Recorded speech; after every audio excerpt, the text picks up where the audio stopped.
Dear Patriots, before the news starts, please subscribe to our patriotic channel by clicking the subscribe button. Give us a thumbs up to this video. Don't forget to leave your opinion below in the comments section. Share the news on Facebook and Twitter so your friends see it. Thank you. Obama is crying like a baby after what Trump just did to his signature anti-coal deal. Trump is ripping to shreds Obama's baby, and many American businesses are very happy. And this will translate into more jobs. This was one of Trump's big campaign promises and, as usual, he is following through on his word. Tuesday, EPA Administrator Scott Pruitt signed a notice to get rid of Obama's Clean Power Plan, that he used executive authority to pass, since Congress did not agree. That's right, he jammed it through, no matter what anyone else though. It was part of his climate change plan. Pruitt said in a statement, the Obama administration pushed the bounds of their authority so far with the CPP that the Supreme Court issued a historic stay of the rule, preventing its devastating effects to be imposed on the American people while the rule is being challenged in court. Furthermore, he said, we are committed to righting the wrongs of the Obama administration by cleaning the regulatory slate. Any replacement rule will be done carefully, properly, and with humility, by listening to all those affected by the rule. Obama regulated everything. And Trump has been hard at work, dismantling those regs, just like he promised he'd do. This is one more way Trump is showing that he keeps his promises. If you are happy with the job Trump is doing, please share this out, so that our nation can see all the good Trump is doing. H.T. The Hill.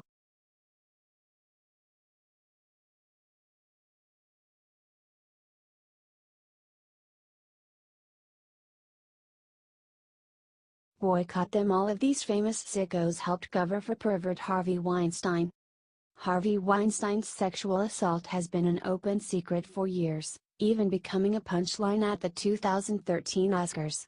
Still, the following celebs and politicians continue to associate themselves with the Hollywood mega-producer. Here are some of his closest allies who supported Weinstein throughout the years. Barack and Michelle Obama.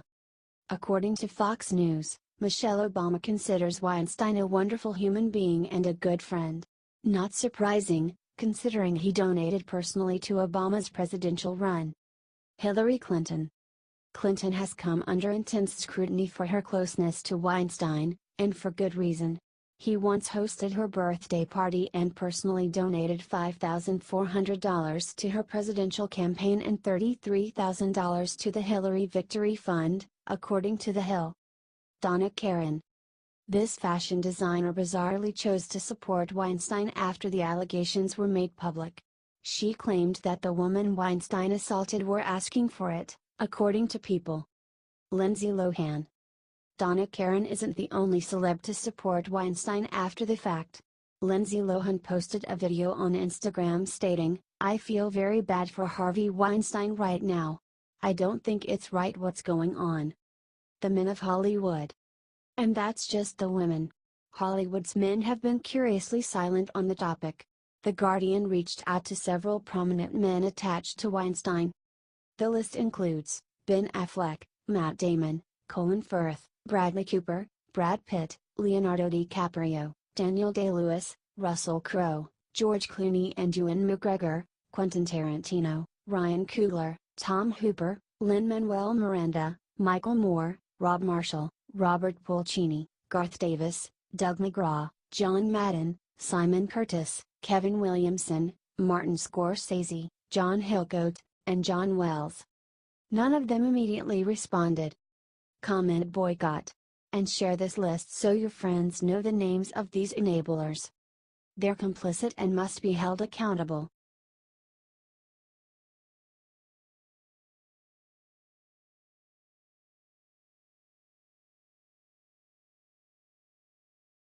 Moments ago the NFL did the unthinkable, guarantees poor ratings for years. It's bad.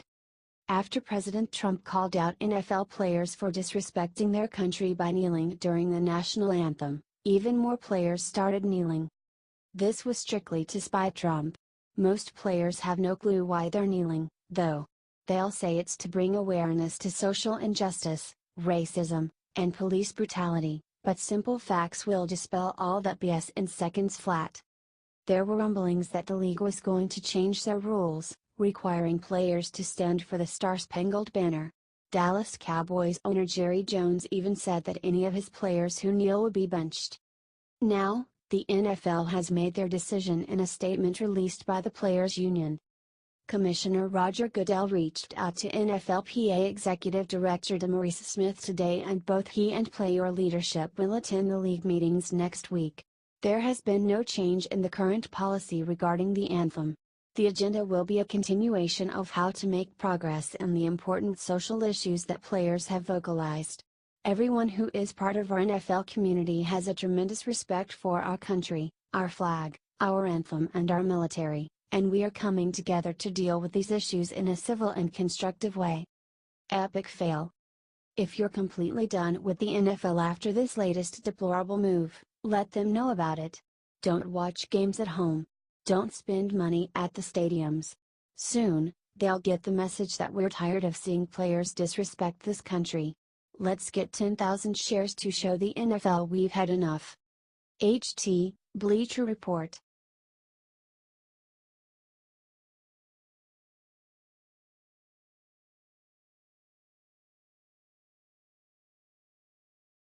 OMG, Don Lemon lost IT on live TV last night and cussed out his conservative guest for one sick reason. Don Lemon is truly an embarrassment to journalism, and it looks like his Trump derangement syndrome has finally gotten the best of him. On his show last night, Lemon got so upset with a conservative guest that he threw all sense of professionalism out the window and whipped himself into the mother of all hissy fits. After conservative guest, Ben Ferguson, correctly pointed out that Colin Kaepernick's form of protest is disrespectful to our military, Lemon became visibly upset. I don't know if you're going to have a consensus as long as people simply see a lot of these players flat out disrespect for the flag, Ferguson declared. It wasn't seen that way until the president made it into an issue, Lemon shot back. Don Lemon then went on to insult all of America and complained that he doesn't even understand why we should have to stand for the anthem. Ferguson shouted that Lemon was smarter than this. "Don't tell me I'm smarter than this," Lemon exclaimed. "Yes, I'm smarter than the bullshit answer you're giving." Ferguson quickly yelled back that it wasn't a bullshit answer, Don Lemon just didn't like his answer. The heated exchange went on non-stop until the commercial break. It's so refreshing to see intelligent Americans like Ben Ferguson take on hateful leftists like Don Lemon and call them out of their ignorance. If only CNN had the courage to have more guests on like him.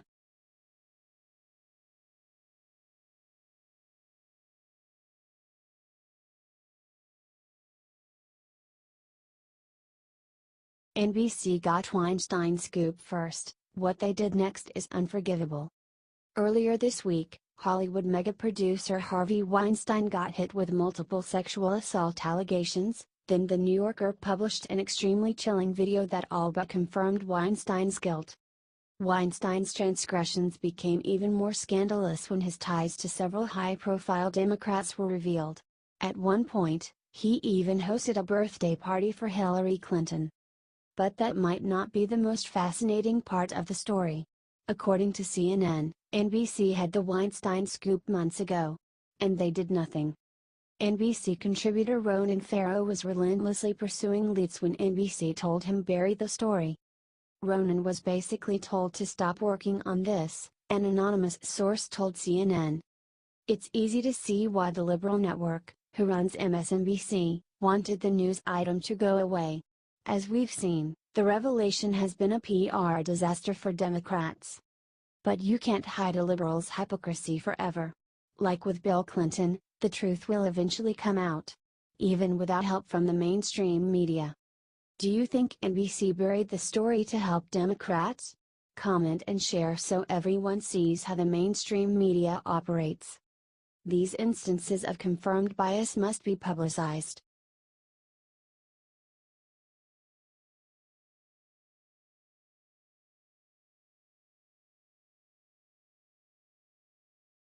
Destroyed Secretary Mattis just revealed the secret that NBC never wanted getting out.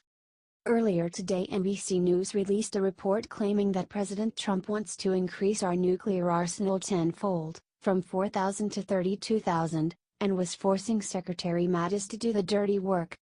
When Trump stepped forward and called them fake for their lies and attempt to tear our country apart, they all cried wolf, pretending like he was infringing on their rights. Unfortunately for the MSM, they forgot all about Mattis. There is nobody in the current administration who commands more respect across the entire political spectrum than Jim Mad Dog Mattis. That's why NBC's goose is cooked when Mattis himself came forward to declare the report absolutely false. Recent reports that the president called for an increase in the U.S. nuclear arsenal are absolutely false. This kind of erroneous reporting is irresponsible. James Mattis. Those are some very strong words from a man who tends to keep his thoughts out of the media whenever he can. The reality of the situation is that Trump is calling for a complete upgrade and modernization of our current nuclear arsenal, which sits around 4,000 warheads. That way, North Korea and Russia won't have better bombs than us anymore. This kind of reporting is wrong, it's divisive, and it's dangerous for our country both internally and internationally. I love the First Amendment. It is part of the core of our republic. But that does not mean the citizens should have to put up with media lies. If a company like NBC wants to play this game, they should have their network TV spot up for grabs. That's how capitalism works, after all.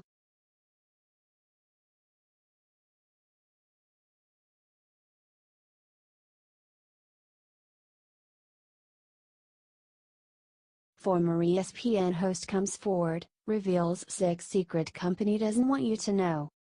Former ESPN host Britt McHenry was literally told to not be herself, a conservative woman, while working for far-left network ESPN. The worldwide leader in sports is owned by equally left-leaning Disney, so there you go. What's disturbing is what McHenry was told not to do by her ESPN bosses specifically. Check it. Britt McHenry, I can just speak from being conservative. A lot of people who felt the way I did were timid to express their opinions. I was told not to even like conservative tweets on Twitter. Stuart Varney, who told you not to like conservative tweets? Was it ESPN management? Britt McHenry, yes. Yes. In McHenry's opinion, the perceived control over political speech was potentially due to Disney, DIS, CEO Bob Iger's rumored political ambitions. There's a lot of rumors and speculation out there about Bob Iger, the CEO of Disney, about whether he'll run for president in 2020 as a Democratic nominee. So when you hear those things, you see the ESPY's Arthur Ashe Award going to Caitlyn Jenner and that movement as opposed to a veteran, you start to raise some questions yourself. This is not okay. If what happened to Britt McHenry $pi you off, let ESPN and the left know about it. Can we get 10,000 shares for Britt? What she went through while working at that far-left network is unacceptable. HT, Gateway Pundit.